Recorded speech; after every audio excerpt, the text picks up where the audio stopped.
Hello, everybody. Welcome back to the Creative Differences Podcast. It's been a while. Some things happened after we recorded the recaps. Man, it was a tough time to live in Pasadena. But we're back. We're back. Welcome to the Creative Differences Podcast, where we are back. And we're doing a fan cast because we haven't done one of those since like 2023. I'm Dallas, and I know almost nothing about Fourth Wing, so my answers will be very short and sweet today. Hi, I'm Gabby, and oh my God, I've read this. Crazy. And I'm Demi. Welcome to Basgiath War College for today. Guys, as Dallas said, we are doing a fan cast because the Empyrean series, aka Fourth Wing, just released its third book, and there is a TV series on the way from Amazon Prime and Michael B. Jordan. So I figured, why shouldn't we fan cast it while we still have the chance before they start giving us casting notices and stuff? So that is Michael B. Jordan producing it? Yes. He is. His production company is behind the TV purchased series. The rights. Nice. Cassie's not here, as you may have noticed. She is off somewhere riding a dragon. You can take that however you want, because she's going to take that however she wants. Also, before we get to it, please like, share, and subscribe, because now that I know Michael B. Jordan is behind this, I want to work with Michael B. Jordan. Maybe if he likes this, we'll be like, hey, y'all are good at this. Y'all should work with me. And I'll be like, bet, Creed, you got it. Baby Creed. Baby Creed. No, he didn't like that nickname. I know. I'm just trying to get punched in the face. Also, yeah, so it's been a while, so you may not remember, but this is a fan cast. So if you're listening on the audio things, you might want to go to YouTube. You might not. It's up to you. But Demi's going to put pictures of people and dragons and stuff. I don't know yet because I don't know what none of these things are. But go to YouTube and you'll find out. Yeah, we shall see, because I don't think there's any official art of any of these characters. I think everything is just fan art. So it might just be pictures of the actors that we're talking about. But who knows? I'll decide when I'm actually in the editing process, not while we're recording. So let's get into it. Before we start, I am going to give a synopsis of the books, or at least of the first book. For those of you guys who don't know anything about Fourth Wing, like our friend Dallas here. Hey. So the synopsis is, 20-year-old Violet Sorrengail was supposed to enter the scribe quadrant, living a quiet life among books and history. Now the commanding general, also known as her toughest Talon's mother, has ordered Violet to join the hundreds of cadets striving to become the elite of Navarre, Dragon Riders. The book series is written by Rebecca Yarros, and the showrunner for the show is going to be Moira Walley-Beckett, who was, I believe, the showrunner on Anne with an E, and she has also won several Emmys for her work on Breaking Bad. Yo. Hell yeah. Nice. So let's get into it, shall we? Our first character of the day or night, whenever you are listening to this, who knows, is Violet Sorrengail, the hero of our story and the daughter of a high-ranking general. She was raised believing she would become a scribe, as I just mentioned in the synopsis, only for her mother to force her to join the Dragon Riders despite her frail body. Despite her connective tissue disorder, Violet becomes the first rider to bond two dragons, becoming one of the most powerful riders in history. Violet is intelligent, selfless, confident, and stubborn. Yes, there will be spoilers. Minor spoilers. I will not give major spoilers, but definitely some important information, at least for the characters. Yeah. So, Dallas, the one who knows the least about this series, start us off with your choice for Violet Sorrengail. So fortunately for me, Demi put links to the wiki for this book series in our Fancast document. So I was like, bet. I look at physical description, I look at personality, I go from there. And I learned that Violet is 20, Violet is white, Violet has brown hair, Violet is short, like 5'3"-ish. So I was like, who is 20, white with brown hair, and is around 5'3"? Millie Bobby Brown. Oh. And also, I've seen her in a dragon movie very recently, so bet. I know she can do that. So Millie Bobby Brown is my Violet Sorrengail, or whatever her name is. Sorrengail. Yeah. That thing. Gabby, my fellow book fan. See. Who is your choice for Violet? All right, so when I was choosing Violet, I wanted, because Violet's whole thing is that she's quote unquote frail. Physically, yes, but mentally, that woman is sharp as a tack. So I wanted to pick somebody that looks very sort of dainty and easily breakable, so that like when everybody around them is going, hey, I'm worried about you, be careful, I feel like you're gonna immediately die, you believe it. And for that, I also just thought somebody with like an overly friendly face. And for that, I wanted to do Eleanor Tomlinson. I know her from sort of minor roles. The one that I know her the best from is she was in Poldark. but she also was in like minor roles in like Angus Thong and Perfect Snogging. She kind of just has this sort of like angelic kind of face. She looks very sweet, like big cheeks and just like these big eyes. She has red hair, but I mean, they could just dye it, to be honest, or wear a wig. Yes. Can you clarify for our listening audience what you mean when you say she has big cheeks? Like round, chubby little cheeks. Around her face. Dallas! The people need to know Dallas! what you mean. This is important. Okay, fine. But yeah, it's little chubby cheeks on her face. Well, not, or like round cheeks, not chubby. Round. She's very like sort of soft features. Okay. Yeah, so I wanted somebody that, like, how do I put it? When you see her, you may underestimate her, or you want to protect her. But based off of her character in like Poldark, she's tough as she can play tough as nails. She can play no nonsense, and she can play somebody that's like, if we gotta survive, we gotta survive. So Eleanor Tomlinson. All right, guys. I already apologized to my fellow co-hosts. I'm going to apologize to you guys in advance. I have so many actors for so many of these characters because I love this series so much that I could not just choose one. I had a very difficult time doing it. But in order to compensate for that, I am doing what I did for the TV show episode of our recaps, where I just kind of go down a list of notes that I wrote. So I have 3 choices for Violet Sorrengail. My first one is Sarah Catherine Hook, and I chose her for her acting range. She can be both soft and sweet, as she demonstrated in First Kill, but she can also be very cold and very hard, as demonstrated in Cruel Intentions. She, in my opinion, has the physical look of Violet. She just got to dye the ends of her hair the silverish color that they need. And I wanted somebody short, and Sarah Catherine Hook is like 5'2". Oh, Hey, perfect. Oh, I wanted to add, I feel like this is important probably for the other characters, but Violet, most women just shave their heads or like have very, very short hair. Violet has long hair. Yeah, that's like Violet has very long hair that she keeps in a braid, and usually the braid is in a coronet at the top of her head, like a crown. Yeah. But also, similar to how Gabby chose her actress, I wanted an actress who had softer features, because Violet does very much describe herself as having softer features in comparison to a lot of the women in her family and around her, because they're also hardened for trying to join the Dragon Rider Quadrant. So Sarah Catherine Hook has some softer features, looks like she can be physically underestimated, which is one of the reasons I chose her. My second choice on my list is Ellie Bamber. I loved her work as Alora Dannon on Willow, and I feel like a lot of what she does on that show can apply to Violet. She can play the soft and sweet aspects of Vi while also pulling out something tougher and extremely violent. Alora Dannon, the character, required like Ellie to demonstrate a lot of self-doubt about power and ability, and that's something that also applies to Violet. And she also had to deal with a lot of CGI magic work, which Violet also requires. The magic that Alora does is very similar to one of the bigger powers that Violet has in the story. Ellie Bamber is taller than Violet. She's like 5'6", which is, I would draw the line at like there. I'm like, don't go any taller than that if you're going to cast for this character, because you do want her to be short. Right. And again, you just have to dye her hair brown and the silver ends as well.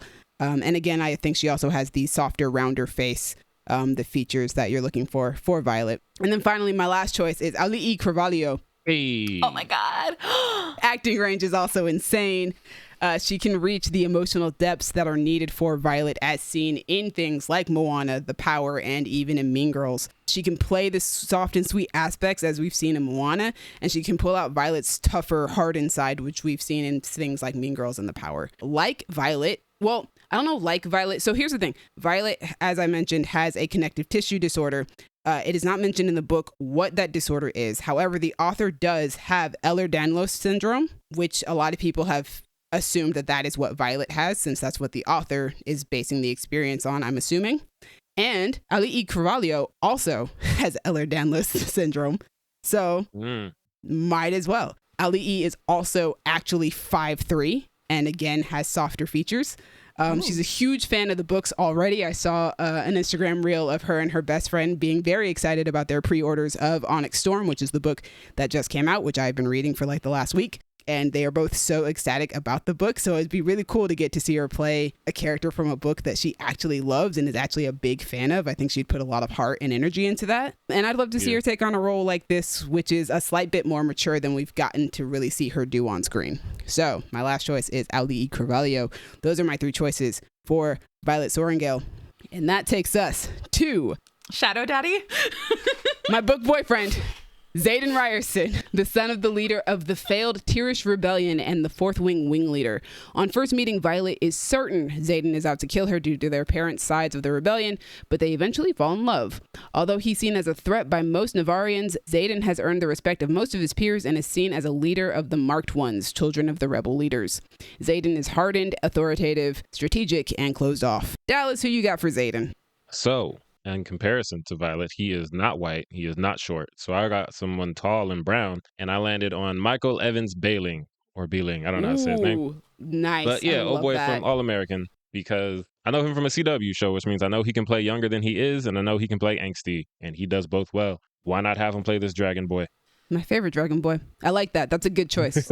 Ooh, I love this. Nice. I love the Shadow Daddy. It's fine as hell.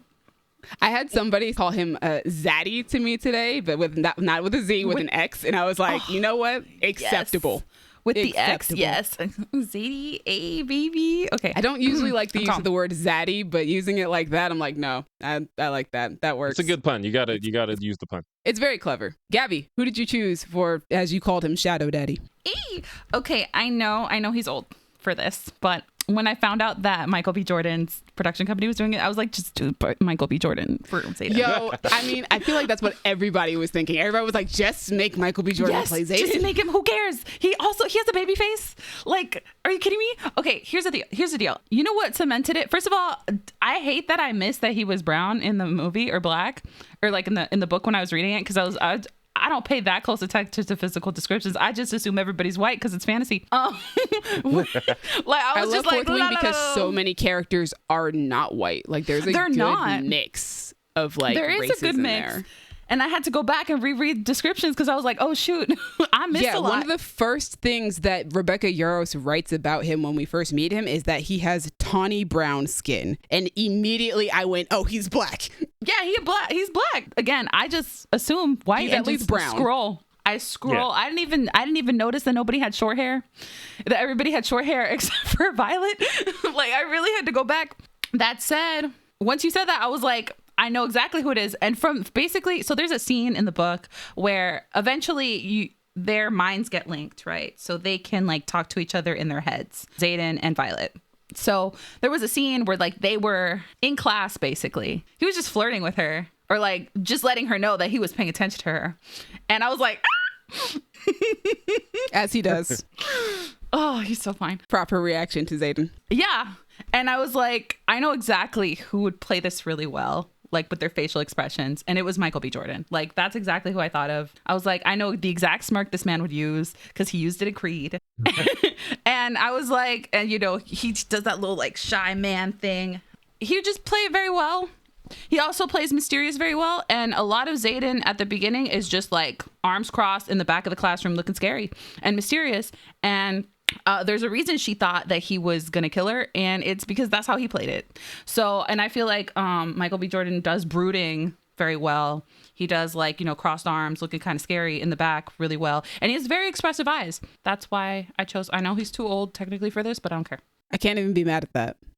Can't even be mad at that. All right, so I have 3 choices for Xaden as well. My first one is Josh Houston. The moment I saw this man in the Dune promo photos, I was like, yo, that's Xaden come to life. He's great on Dune Prophecy. He has the charisma and the magnetism to play Xaden because while Xaden is a very closed off character, he is also very charismatic and very magnetic because, I mean, he is.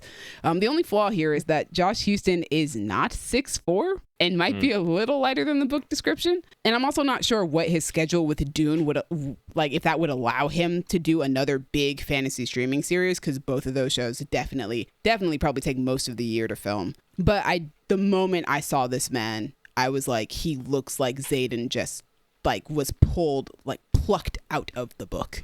And I sent that text to a friend of mine. I have actual textual evidence with a date and everything when I said this. My next choice is Jordan Calloway, who was my first initial choice for Xaden. Dallas has personal history with Jordan Calloway because he is a Pasadena native. Oh, hey! Did you go to elementary school with him? I did. It's funny because I thought about when I was looking, I was like, all right, who's tall and not white? I was like, Jordan Calloway. It's like, that nigga's my age. I'm not gonna put with Millie Bobby Brown. You were like, But I had first grade with him. But I'm putting them down. Older than me. I'm not gonna pair him with Millie Bobby Brown. No, you probably got shouldn't do that. Got it. Yeah, no. But again, I've got like 3 different choices for Yeah, my you Violet, got, so you it's got fine. range. I got range here. Yeah, this was my first choice for Xaden. I based it on his performance as Khalil in Black Lightning. I think he could pull off Xaden's hardened personality based on that role, as well as like Xaden's more romantic aspects, as well as the physical requirements that come with playing Xaden, because Xaden is a very lethal and capable fighter. He is one of the best in the quadrant, and he does it for fun, to be honest. And so you definitely need an actor who's ready to take on that, like what comes with that physicality. He also looks like Xaden on Black Lightning, but just like with different hair. Like he's constantly dressed in black a lot, which is like all Dragon Riders wear in the first place. He is also not 6'4", but he is at least 6 foot. So we're getting closer. I'm not gonna lie, I didn't look Also- at heights at all, not even a little bit. I was like, I did. It was important to me. Before we move on for Jordan Calloway, I have to say something. So everybody you guys are naming, I'm Googling them, even though I already know who Jordan Calloway is. It's just like I have it at this point. And I'm like, is this nigga my AT so much? So you go, it brings up the pictures. And if you see my phone, there's pictures of these niggas. If you scroll long enough in Jordan Calloway's pictures, you just start getting pictures of Nelly, the rapper. And I'm like, what the That's not hell's him. going on here? racism. But it was somebody, I guess, tweeted like Nelly and Jordan Calloway look similar. So I was like, okay. Google wasn't just like, it's close enough. It was at least He might as well be associated. Jordan Calloway. That's hilarious. Wow. Man. And my last choice on my list is Mason Gooding, and I have him on here based on his performance in Love, Victor. I think he can pull off Xaden. He can like pull off the very closed off and secretive aspect of Xaden, as well as pull off all of the characters' very smart aleck comebacks, because Xaden is extremely witty and clever and also quick-witted. Oh yeah. Mason is very charismatic. He can probably handle the physical requirements of the role as well. I don't know if you guys have seen that man. He just looks fit, just regularly outside of him doing acting roles. I've never even seen him do an he's in action a movie role. I think Scream. the guy just stays fit. Yeah, he's in the Scream movies. He's got the curls when his hair is grown out. And again, I really, really want a black Xaden. Yeah. He is 6'2", so we're getting closer to Xaden's height here. And also, he's a really big nerd just in real life, so I think he'd probably love to do a show that has dragons in it. Gabby was like, I didn't pay attention to height. I was like, I was, because I remember reading that line for the first time, and I was obsessed from that moment on. I was like, she said he is 4 inches or more over 6 feet. I was like, ma'am, excuse me? He's how tall? Huh? What? Saw that on the wiki. You know what it is? It's because every man in a romance novel is like 6'4". So And like, I don't read romance novels. Typical romance novel height. That's ridiculous. And then the woman's always like 5 feet tall, and I'm like, this is ridiculous. This is a silly height difference. I don't like it. I love it, As and a I can't wait woman, to see it that's in the Superman movie. I mean, I love a tall man, because I'm a tall, above average woman. I wouldn't say I'm like tall, but I am like above See? average. Yeah, you're I not am short. I am. You are a tall woman to me. So To me, it's I'm tall. like, oh, tall man? Yes. Like in my family, I'm a tall woman, but all the other women in my family are like 5'2" at most, and I'm Yeah. 5'7".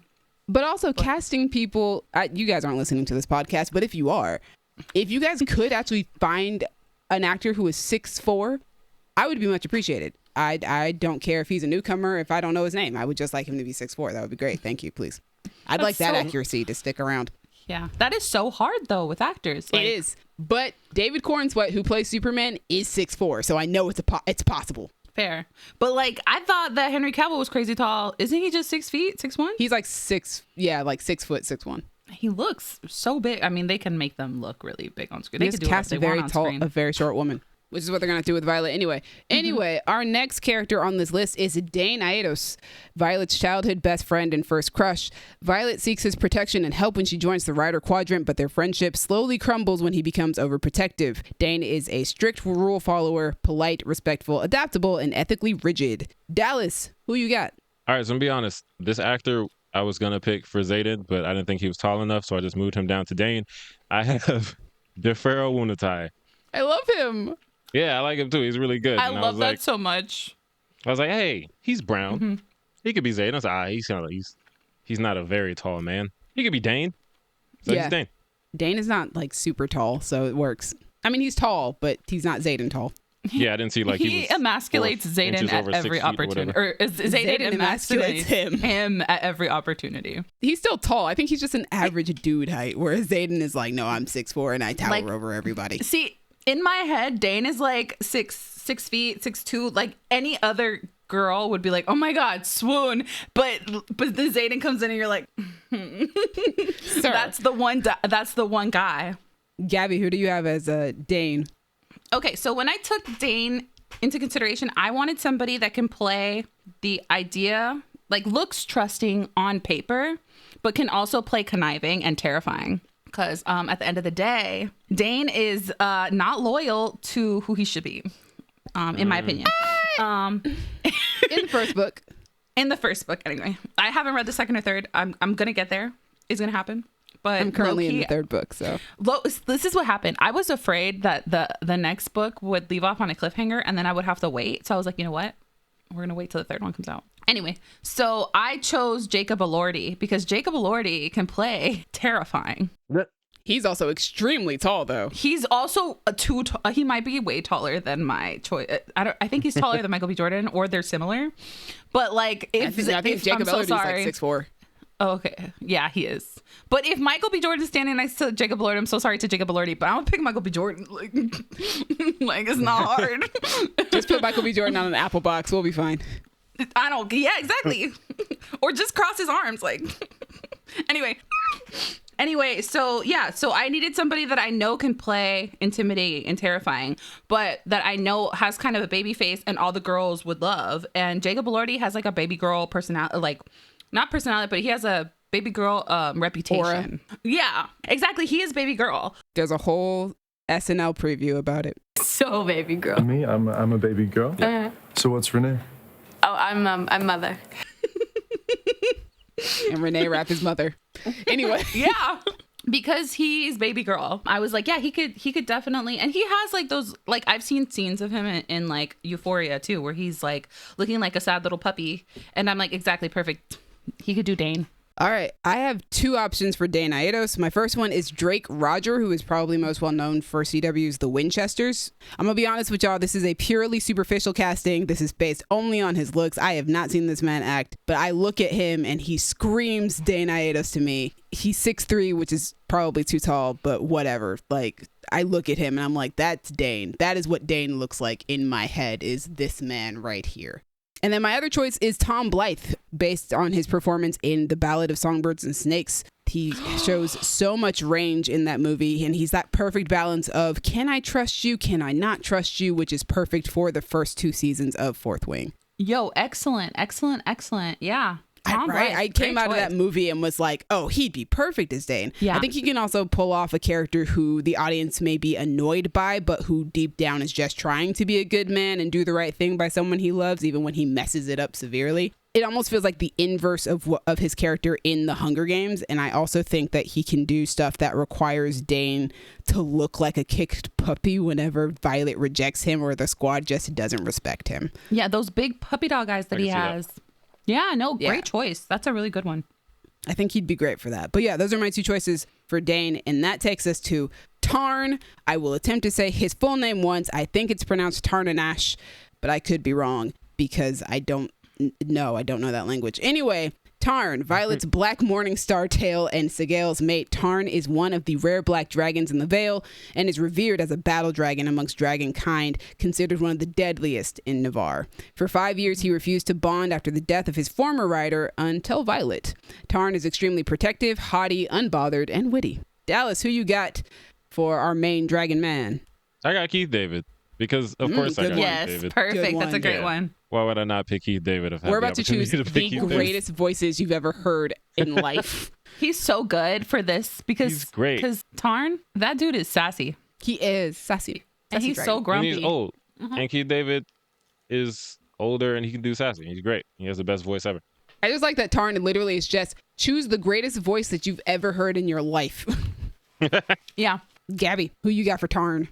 So I chose Morgan Freeman. Like, if I gotta choose, because I know he could be sassy, but he also has, again, a great voice. The voice of God. Exactly. March of the Penguins, man. Yeah. And I know he could be sassy. Tairn is also tired. So I just pictured, how do I put this? I just pictured an exasperated black man that has to deal with this crazy little white girl. And he chose to deal with that crazy little white girl. Okay? He did. He brought this on himself. He was like, you know what? You saved Andarna. Fine. And he reminds her all the time that he chose her. Also, he reminds her all the time that he's keeping her house safe. She's like, why can't you? I can hold my... And he's like, bitch, if you don't let me do my job. You don't sit in your seat. Violet Almighty. We love it. I love him. Exactly. Yeah. So that's my choice. I have 3 choices for Tairn, and as I said, it's literally just choose some of the greatest voices you've ever heard in your life. So my first one is Idris Elba. Have you heard this man's voice? Nice. I don't think I have to explain this at all, but I will.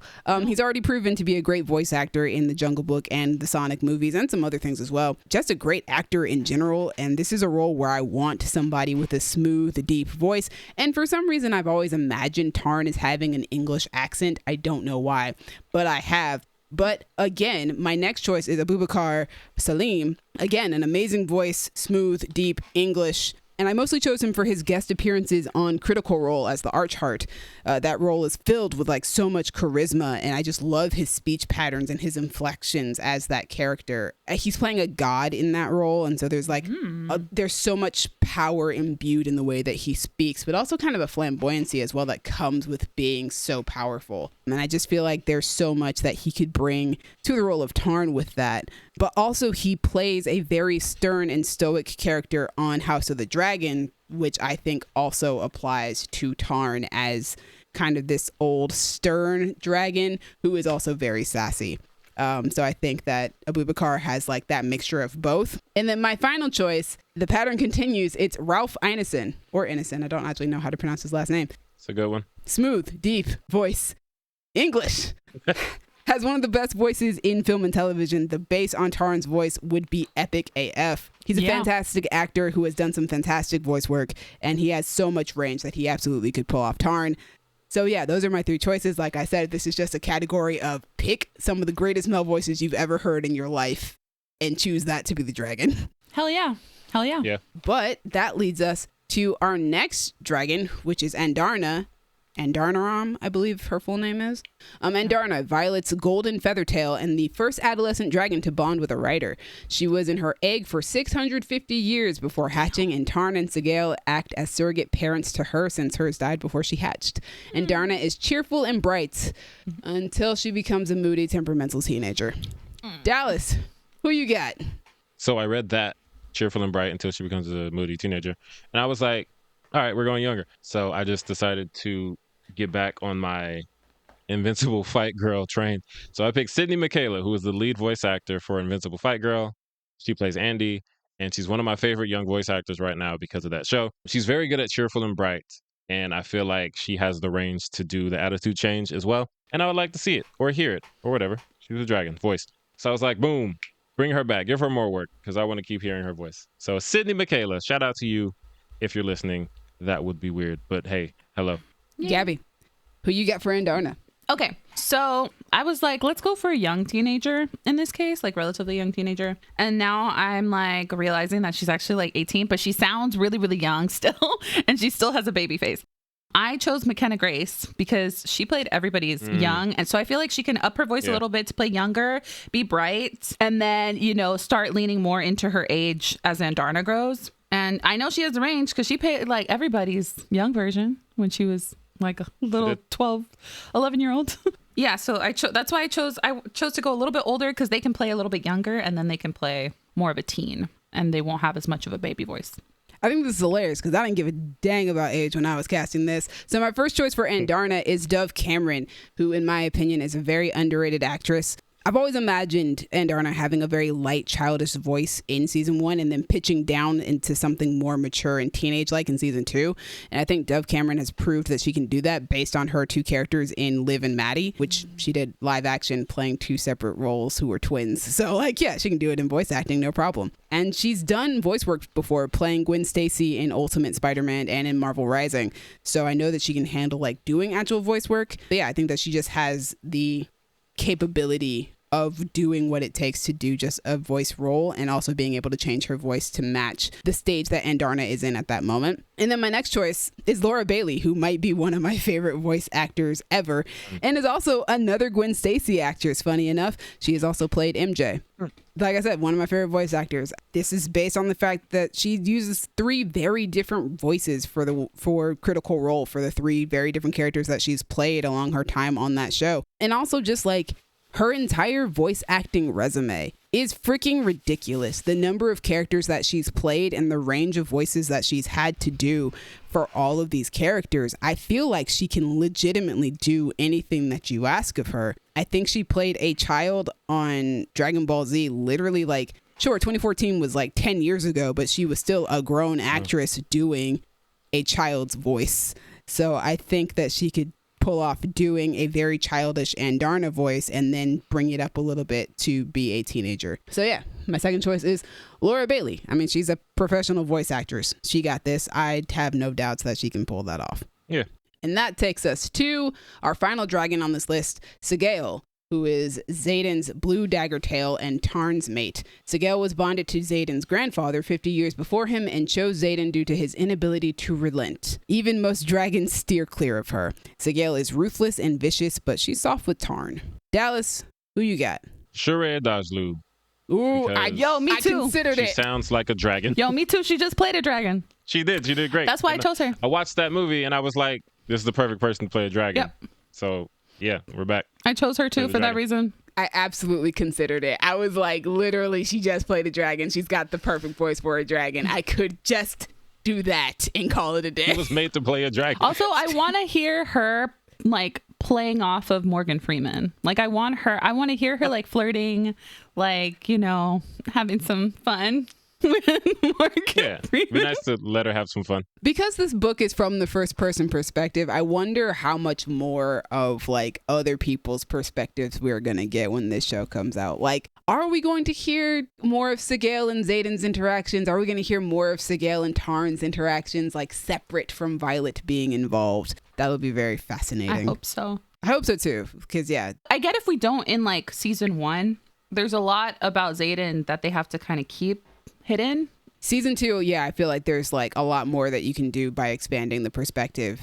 It'll be interesting. I can't wait to see what they do. I think it's funny that you guys both have the same choice. Yeah. I have 2 other choices. Okay.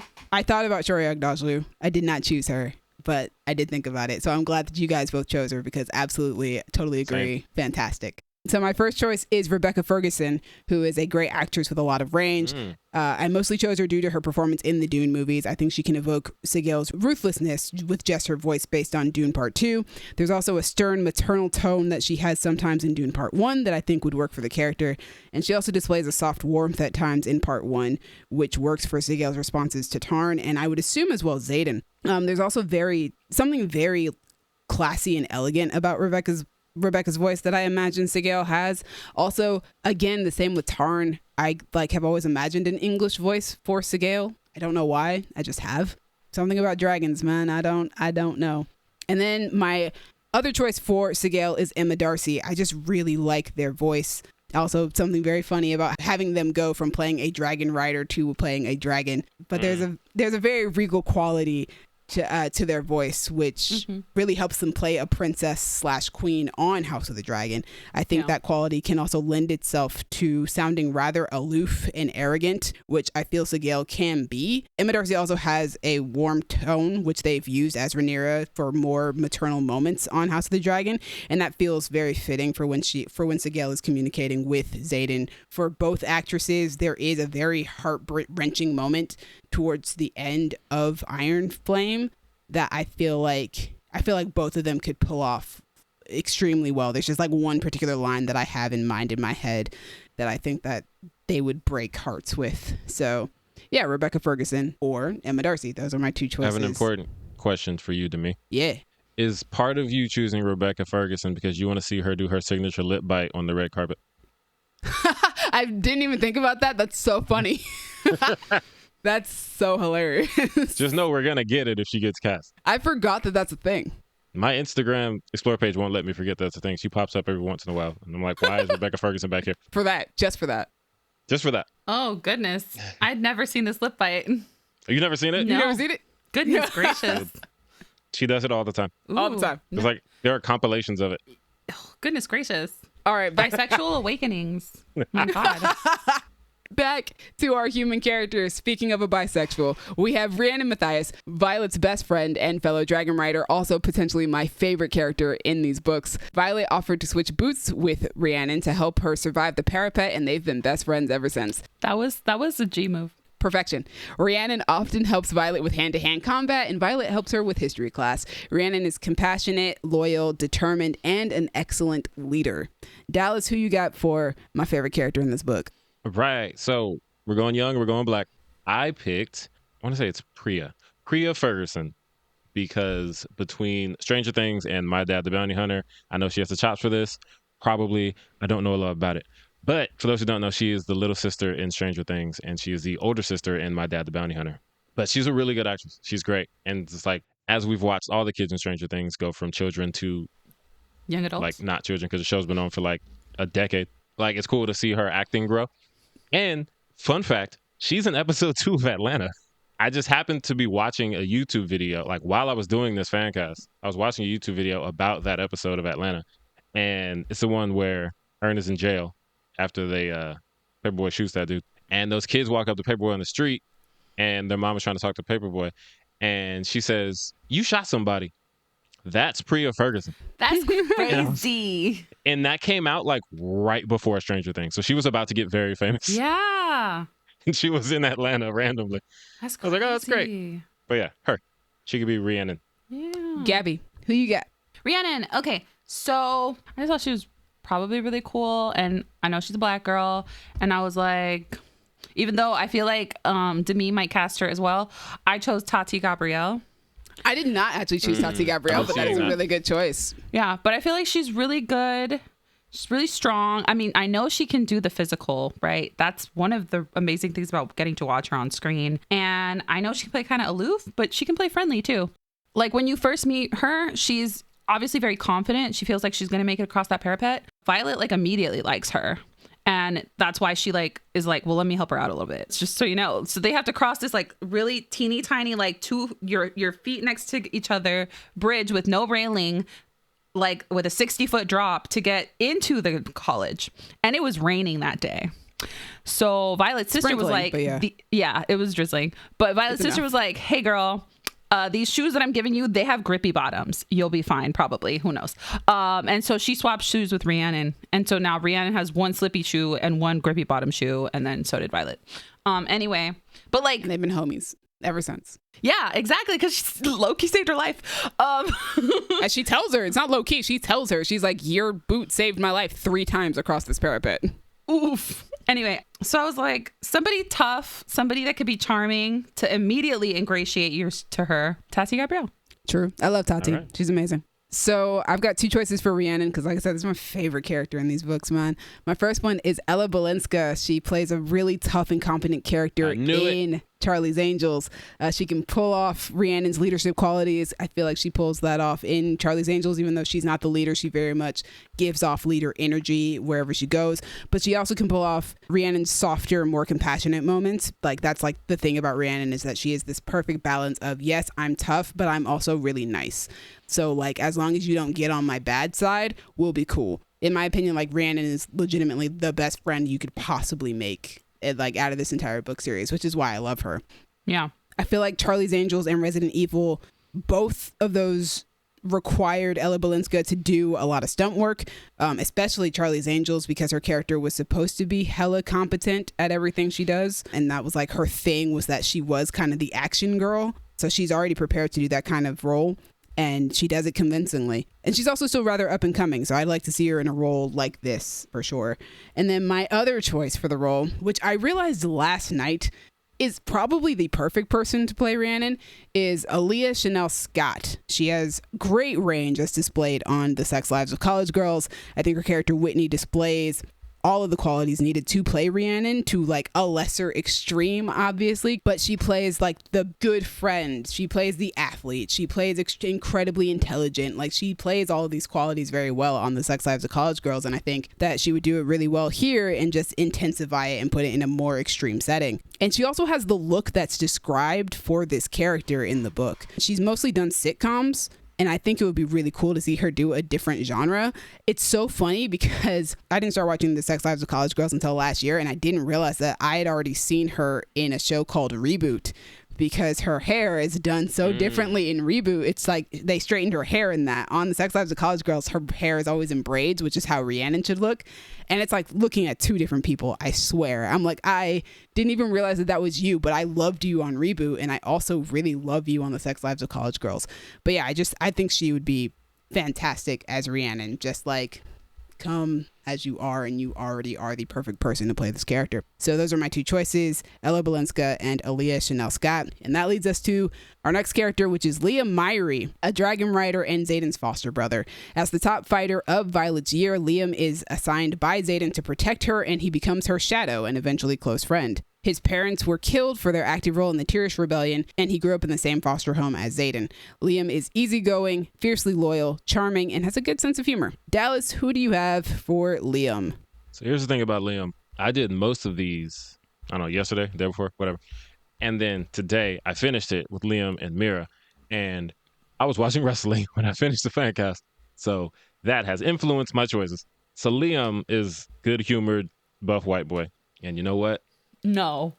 Wrestling's full of buff white boys. Okay. So I have a dude named Austin Theory, and I know y'all don't know who that is, but he is just like this really swole white boy. He's a handsome dude. He plays kind of like a silly goofball, and the wiki said that Liam has a good sense of humor and all of that. So I was like, this would be fun. This would be fun. Austin Theory has like the biggest arms I've ever seen in my life, and I don't know if Liam needs to be that swole. He does. But, well, perfect. He does. Because he gets assigned to like protect Violet by Xaden. Perfect, because Austin Theory looks like he could suplex a dragon. And I feel like that would help. Probably not these dragons, but... Probably not those dragons. I don't know. Oh my but God. A dragon. He looks comical. It's like comically huge. Yeah. He's ridiculous, but he's a fun guy. So yeah, that's my Liam. Yeah. Gabby, who you got? Okay. So I was like, when I pictured Liam, I pictured kind of like a Peeta Malark moment, but not actually Josh Hutcherson. And I need somebody that I know kind of looks blonde, good blonde, but I was thinking like stocky, you know? And while I don't know if this actor, because I haven't seen him play charming, but I have seen him play like a super hottie on like Stranger Things. I've seen him play sweet in clips from One Day, because I can't bring myself to watch that show because I know it'll destroy me. But I've seen clips and he's very sweet. So I was like, maybe he can. I feel like he can definitely embody the Liam, because Liam was also a sweetheart. Like he would carry her book sometimes. Like he was just a sweetie pie, I think. He was a gentleman. Do I remember that? Yeah. And I was like, I can't. Oh. Anyway, I love Liam. So I chose Leo Woodall to play Liam. He's he's what's her face's brother. I know him from The White Lotus. Yes, he was in The White Lotus. And The White Lotus don't cast nothing but good actors on that show, which is funny. Sarah Catherine Hook is about to be on The White Lotus. Ooh. Nice. Yeah, so that's my choice. That's what I pictured low-key when I pictured Liam. He does actually look like a Liam. Yeah. And that's it. That's all I have to say. All right. My choice. I only have one choice for Liam. This is the only character I can think of only came up with one, which is funny.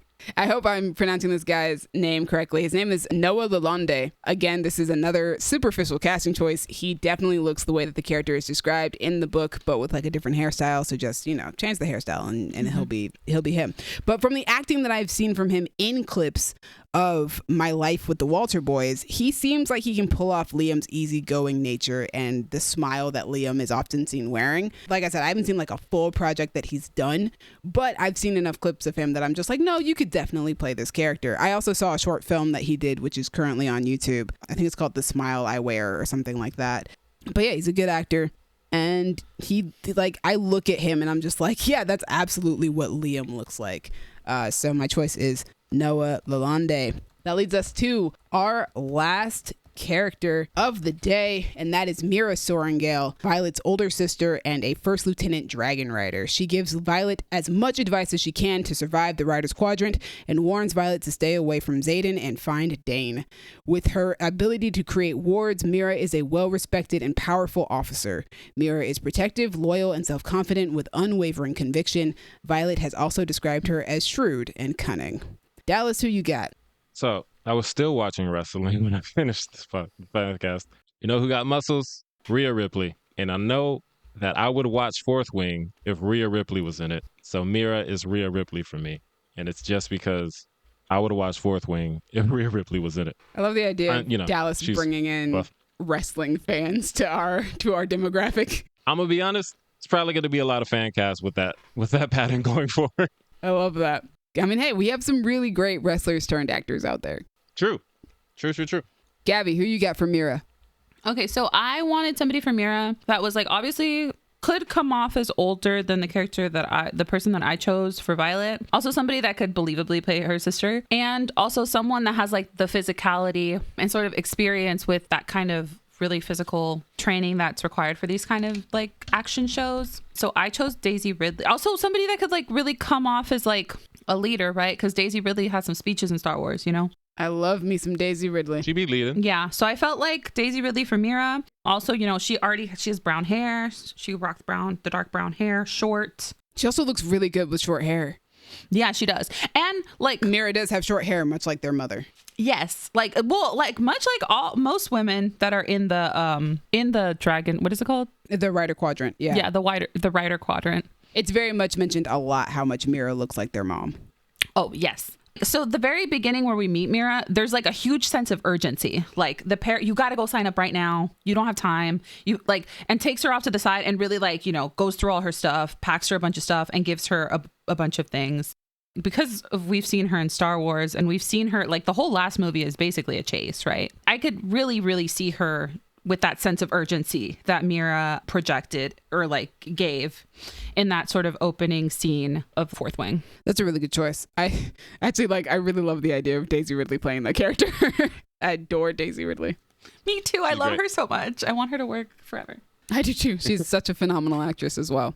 All right. So before I actually give my two choices, I want to give a shout out to Kyler Lee, who is probably most well known for Grey's Anatomy and Supergirl. I say this because she is definitely too old to play this character. But if she were still in the age range, I absolutely would put her down because she played Supergirl's older sister, Alex, so well on the Supergirl show that like it would be the perfect Mira. That is Mira to me, is that probably that performance. She's really good on that show. But anyway, my choices. My first one is Melissa Barrera. I decided for Auli'i, I would go based off of her Puerto Rican heritage, so more on the Latina side of things and not the Hawaiian side. Now, to be fair, Melissa Barrera is a Mexican actress, not a Puerto Rican actress, but I could not find anybody in that age range who I've seen act a lot who I was confident in playing Mira. Makes me a hypocrite because I've had two people on this list so far who I've chosen just for physical aspects, but hey. Right, that's true. But Melissa Barrera, I haven't seen much of what she's in, but I love her in The Heights, and I've only heard good things about her work since then. I think she can pull off Mira's stern yet compassionate attitude, someone who knows the ins and outs of being a writer, but is willing to break the rules for someone she loves. Based on In the Heights, I know she can handle Mira's angrier moments as well as her sadder ones, because yeah, Mira doesn't get to have like a light levity moments. Like she has a few of them, which are mostly with Violet when she knows that Violet is safe, but also she doesn't get a lot of moments with Violet, especially within that first season, because of Violet being in her first year of being in the college and not being able to communicate with anybody outside of the school. So they don't really get a lot of interaction moments together, and sometimes when they do, it's very much Mira being very stern. And I know that Melissa Barrera could do that. My other choice, which would be for like Ellie Bamber and Sarah Catherine Hook, is Haley Steinfeld, the last Gwen Stacy on my list. Love her. She is an excellent actress. I've loved her in everything I've ever seen or heard her in. She has such a range of roles that she can probably handle anything thrown at her. Based on Arcane, she can absolutely play the protective older sister that will do anything to keep her younger sister safe. She can pull off the anger that Mira occasionally exhibits, but more importantly, I think Haley can balance the role of protective older sister with the role of respected and serious officer. someone who can talk back and be vocal with her mother while also regarding her as her general and superior in the next moment. I think both Violet and Mira's actresses have to be able to walk a line between not being satisfied with their distant relationship with their mother and still loving her in this very complicated dynamic. And I think Haley can handle that. I think every actress that I've actually mentioned for Violet and Mira could handle like that balance, and it's a really hard line to walk. Haley has also done Marvel projects, so she'd be able to handle like the physical stuff that comes with the role, because Mira is meant to be the more powerful and physically capable sister. She is very much like her mother, so she has to be very capable and competent in a physical way, and I think that Haley Steinfeld can do that. And that is the end of all of our characters. I do have bonus castings because I do love this series so much, and we are probably never going to do another fan cast for Fourth Wing again, even though there are so many other characters. But if you guys ask in the comments who we would choose for other characters that we have not mentioned, please feel free. There are certain characters for sure that I would love to try and figure out. Kat, for instance, who is a character that I'm growing to love. So, but yeah, my bonus castings are, so for General Sorrengail, aka Violet and Mira's mom, I have Lana Faria as Ali E. Carvalho's mom, that version of the character, because I love Lana Faria, and I definitely know that she could pull off the hardened General Sorrengail that we all know and love, as well as pulling off the very short haircut. And then for Ellie Bamber, or for Sarah Catherine Hook, I have Katie Sackhoff, who is kind of a sci-fi icon. So I feel like she would be perfect for this type of show. For Riddick, I have Michael Cimino. For Sawyer, I have Tannen Buchanan. For Bodhi, I have Jabari Banks. For Garrick, I have Jack Champion. For Imogen, I have Sadie Sink, another Stranger Things person right here for us. She'd be really good as Imogen. Nice. And lastly, for Jack Barlow, I have Jack Dylan Grazer, because I would love to see him play a big asshole. We didn't have Jack Barlow in here. Oh, we didn't have Jack Barlow on. Jack Barlow sucks. Hate that man. I actually do have a fan cast for General Sorrengail. Ooh, who you got? Rebecca Ferguson is my choice. That's so funny. She's back. she'd be perfect though. She'd be great. Mm-hmm. She got the bone structure too. She does. Also, Great haircut. I didn't know I had a bonus casting until now. I am casting Jack Harlow as Jack Barlow because that's perfect. Oh, he would be great. Also, I think he's too small. He was on Dave playing an absolute dick for no reason. So like, it sounds like he'd be great for Jack Barlow. Jack Barlow was like a homicidal maniac though. Like that dude was like, his opening, he was like throwing people off the parapet. He like grabbed a dude and was just like he was shoved trying him to off. throw Violet off the parapet. Yeah, he was like, trying to throw her. He was like, I'm coming for you. And she was like, bitch, I'm going to limp my way across this, but I'm going to get there. And then once you're across the parapet, they weren't allowed to, like, you're not allowed to kill each other actively at the college unless it's like, actually, no, you're not really allowed to actively kill each other, right? No, you're allowed to actively kill each other, but there are rules about how you can do it. Okay. There are restrictions. Got it. You can't kill people within your own squad. That's what it is. At that moment, he wasn't allowed to kill her because he hadn't gotten off the parapet yet, and she had. So that made her an official cadet, and he wasn't a cadet yet, which made it illegal for him to kill her. But she could have injured him, which is why she had a knife to his nuts. That'll do it. Because Violet knows the rules, man. She does. She knows all the rules. Dallas, you have a director. We mentioned who was writing the show earlier, and I gave her credits. You have a hypothetical director that you'd like to see. I picked the director when I thought this was a movie. This is a show. Yeah, so I'm just not gonna do that. Okay. I assumed that this was a movie. Oh, but I want to. Who do you want to direct the pilot episode? Who do you have down? It's funny because I don't know if he does TV, but if this were a movie, I had David Yates. Oh, that would be interesting. solid. And magic and teenage angst and dragons and all that fun stuff. That's a solid choice. Yeah, I don't know if he does TV, but if he does, David Yates. Nice. Now I want to look and see if he does TV. I don't think he does, but you know. Yeah, I don't know. I just know he's a Harry Potter man. Yeah, he did like 5 of the movies. Oh, no, he did a show called Tyrant. He did an episode of a show called Tyrant. Oh, look at that. Ooh. Look at that. Yeah, and he did a He can do some TV TV. miniseries. Also, not gonna lie, this is like prestige television. Like That's true. It's true. movie level production. That makes sense. A lot of TV shows, like, they blur that line now. And that's why I can't wait to see it, because with the number of dragons that they're going to have to put on this show, boy. But also, I trust Michael B. Jordan with this. Oh my gosh, when I saw his name attached to it, I was like, oh, thank God, there are going to actually be people of color on here. Nobody's going to get whitewashed. We're going to be good in here. Exactly. And also, I was like, oh my God, Xaden. But no, I'm also really happy that Rebecca Yarros seems to be involved, not necessarily like in the writing process, but she's at least being consulted. She said that they're actively asking her, but she's also trying not to step on any toes. And she was like, the only thing I want is like, Xaden is not a white boy. He is not white. Exactly. Xaden is not white. Stop making fan art of him being white. Yeah, she's like, he is not white. So as long as he's not white, we're good. So I'm glad, which I'm glad about. I am too. I'm glad that she's her way. Especially because I'm always down with the swirl. You guys know. I've always been a swirly girl. I'm glad that she is here to fight for that. That's all I want. That's all. Me too. That is our Fancast for the Empyrean series, aka Fourth Wing.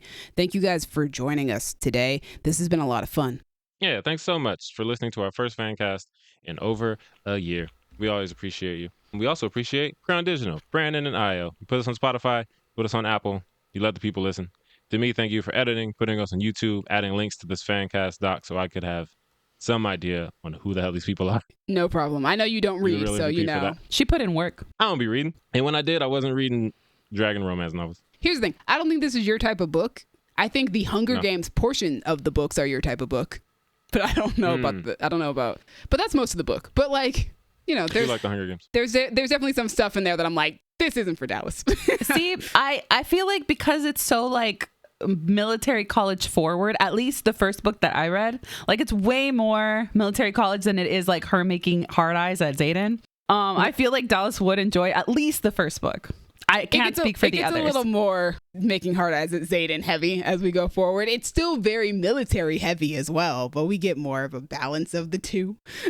And see, the first one felt like, I was like, how is this romance? And then at the end, I was like, oh, there it is. That's because the first one is enemies to lovers. And yeah, you got to really establish. It's also world building. So they really, she really had to establish where we are and what we're doing here. And she's done a really great job. Actually, I want to shout out Rebecca Yarros because, like, man, these books are so good. I'm reading the third book. I'm catching like breadcrumbs that she put in the first book that she's now acknowledging in this book. And I'm just like, oh my gosh, you had that planned this far ahead? Nice. What? That's insane.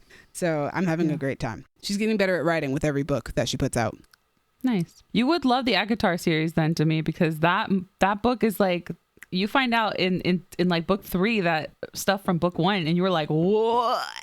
But yeah, let's finish the sign off. Yeah. Thank you, Gabby, for blessing us with the idea of Morgan Freeman as a dragon, because that's not something I ever would have thought of. And it's delightful. And thank you for reading the book, because it's fun to have somebody else to talk to about the book who actually enjoys it. Yeah, I love that book. Yes, that is Gabby's brand. I have a small group of people that I can talk to about these books, and I love it. It's great. I'm literally wearing a Basgiath War College sweater right now, so. Nice. Audience, back to you. Thank you again. And also, you know, as always, you can reach us in the comments. Talk to us about characters you want to see fan casted, your favorite dragons, college, things of that nature. Or hit us on Instagram and Tumblr at Creative Differences Podcast, Facebook.com/Creative Differences PC, and pretty sure we're still on TikTok at Creative Differences Pod. I think it's currently up. I haven't really been checking. Yeah. Go find us at Creative Differences Pod on TikTok. If it's there, we should be there. If not, let us know at one of the other things. And if you want to talk to me about Rhea Ripley, find me on Instagram or Serialized, which is Letterboxd for TV, at A King Named Simba. Hi, my name's Gabby. Really quick, we are from Pasadena and Altadena. We grew up here. We were not directly affected by the Eaton fire, but we also kind of were directly affected by the Eaton fire because a bunch of people that we know and love lost their homes. And 2 of us had to evacuate. And some of us lost our schools, parts of our schools that we grew up going to. Some of us have little brothers who are still not going back to school because we're not back in school yet. We're very, very affected by this fire. We had to watch like our city burn. So what I'm saying is my Instagram is at Stegosaurus, and I have a highlight of people that were directly affected that I know personally. Like I talk to them, I know them. On my Instagram, it's on my highlight, and it's their GoFundMes. None of them have met their goals. So if you feel like contributing directly to the Eaton fire to people that were really actually affected by it, check out my Instagram at Stegosaurus. Sorry to bring this down, but we were traumatized. All 3 of us are traumatized. Various degrees. Sometimes you got to bring it down for something. Yeah, important. Various degrees of trauma. But Yeah, if you guys are hearing any tapping or pounding noises coming from our podcast right now, it's because I believe my brother and my dad are currently on our roof, like patching up damage from the windstorm. So Yeah, it was hurricane like speed winds, which I think gets forgotten in the news when they're like, why weren't there planes? Yeah. The planes would have been blown out of the sky, guys. Yeah, and also the fire had never come down from the mountains before. We've lived here our entire lives. It's never come down this far, and it really just devastated. Really ironic considering Octavia Butler wrote Parable of the Sower, and it takes place in Altadena. And she's from Altadena. And she's from there. Please check out my Instagram at Stegosaurus. I have a highlight, and if you want to donate, please do. Even $1 helps. And to bring us back up, thank you, Dallas, for doing this fan cast with us, even though you've never read these books and probably have no interest in these books. But maybe the TV show will interest you when it finally comes out. Oh my God, yes. Maybe, let's see. Maybe they'll have Rhea Ripley playing Mira and then I'll watch it. Maybe they'll have Michael B. Jordan playing Xaden and you'll watch it. I don't know. Oh my God, I would die. All right, guys. I don't really do social media anymore. I mean, I still have an Instagram, but like you can't really talk to me on Instagram. Like, let's be honest here. So feel free to comment down below. Tell us your fan cast for Fourth Wing. Tell us characters that you would like to see us fan cast for Fourth Wing. I know that there is one particular character in my head who, if I could find a younger version of Chris Evans to play him, I would. Gabby, I'll tell you which character off mic. But yeah, thank you guys. Gabby just melted in her seat. She did. Thank you guys for joining us. I hope you guys enjoyed this episode. I've really been looking forward to doing a Fourth Wing fan cast, and I wanted to make sure we did it before the show got too far along in its development. And now seemed like the perfect time. If you guys are reading Onyx Storm, tell me. Let me know. I want to have more people to talk about Fourth Wing with. Or read Fourth Wing. It's fun. It's great. We're having a good time over here. So good, but there's a lot of death, so temper. There's so much death, so much violence, so much fire and blood. But there's also a lot of romance and spiciness. But yeah, comment down below. Talk to us down in the comments. We love the engagement, and we'll talk to you guys soon. Also, if you want to find Cassie, she's on Blue Sky now. And she is on Blue Sky at Bad Dragon, Badder Girl. And she feels like that describes her perfectly. I thought you were going to go for a Dragon Rider joke. I really did. Well, it's funny she was on because that is a Dragon Rider joke for reasons I will not say on mic. Oh, but Cassie gets it. I was going to say save a horse, ride a dragon, but... Oh, that's a good one. That's a good one, too. That's a good one, too. All right. It's been different. Bye. Bye. All right, so one of the other reasons why I chose Rhea Ripley is because some of her fans are feral in the same way that romance novel readers are. And I just know that if she got cast, people would call her Mommy Mira, and it would be so funny to me. Ooh. Oh, good Lord. Wait, Fourth Wing fans, I'm going to need you guys to just pick up on that regardless of who gets cast. That's hilarious. Mommy Mira. Mm-hmm. That's especially amazing. the way she like completely like grabs her sister and is like, hey bitch, let me save just the you way real Mira quick. is in general. Mm-hmm. Yeah, that's it. We've got Mommy Mira, we've got Xaddy Xaden. I love him. I love him so much. Violence Violet, you know, got violence.